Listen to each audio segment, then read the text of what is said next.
for hanging out with us. Neuroscientists at the University of North Carolina say social media is altering the way some young people think and behave.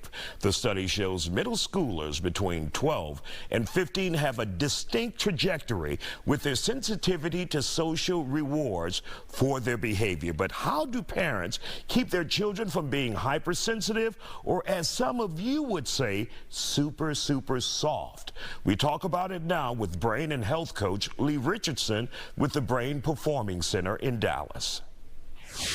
We've known for a while that the brain doesn't stop changing until you're in your mid to late 20s. The brain is continuing to change all the time.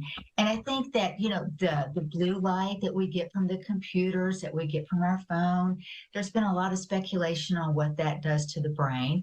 And I think that we're always trying to understand what impacts the brain and how it changes the brain. And social media, since 2020, when we all went into that lockdown, and I mean, that's when that changed our life. That's when our kids that age, that's how they went to school, was on their computer. And instead of listening to their friends or getting feedback from people at school, they got their feedback from social media. And that in itself has made us wonder, what is that feedback, that anonymous feedback loop do to the brain? Because I believe that social media has turned us into a very comparative society. And when you compare, you have a winner and a loser.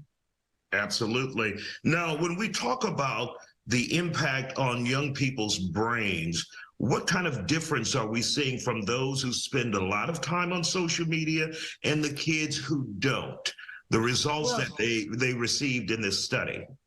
So when they did an fMRI, they actually got data. And those that spend a lot of time on social media are a lot more sensitive to the feedback and to the criticism they get on social media, which makes sense because at that age, we're more reactive.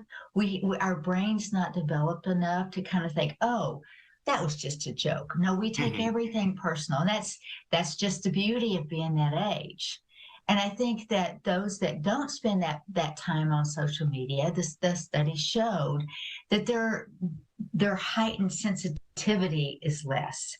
And that, what they're doing is they're getting their feedback from more personal interactions. They're connecting with people.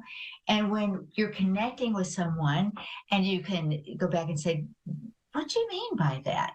Oh, okay. And when you don't have that personal interaction, then it can play games in the brain.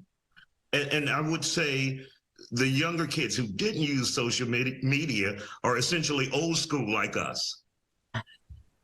Either that, or they've got some old school parents like us.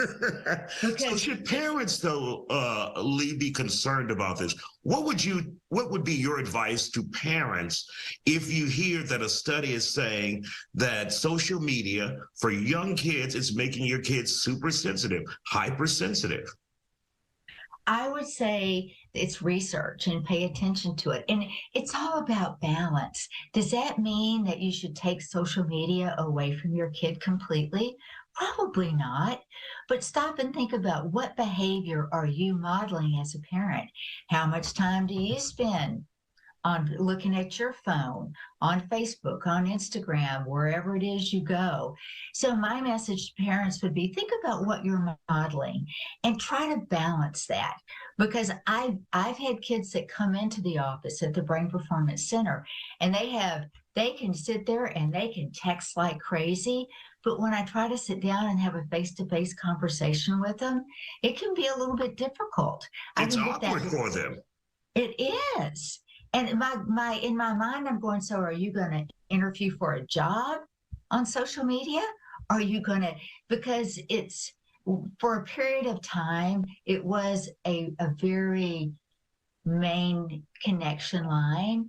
But at one point in time, we're going to have to come out of that.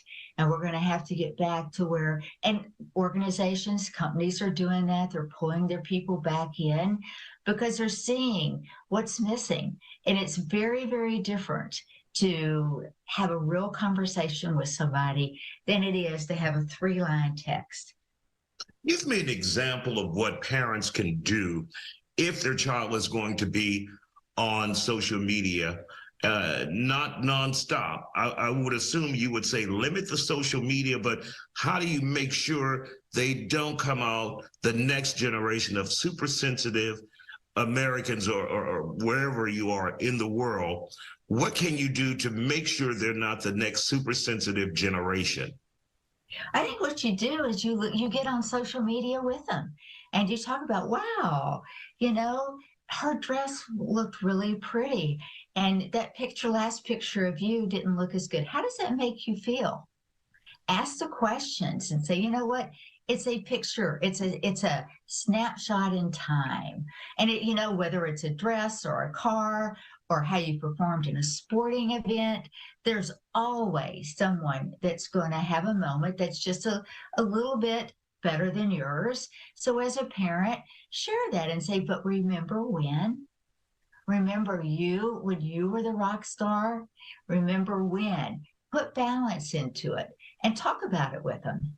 Don't just say, oh, quit looking at social media. Yeah, everyone has their time.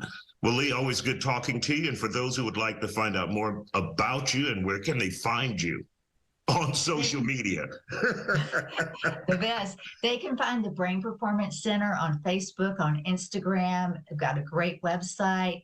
They can find Lee Richardson on LinkedIn. So we're all over social media.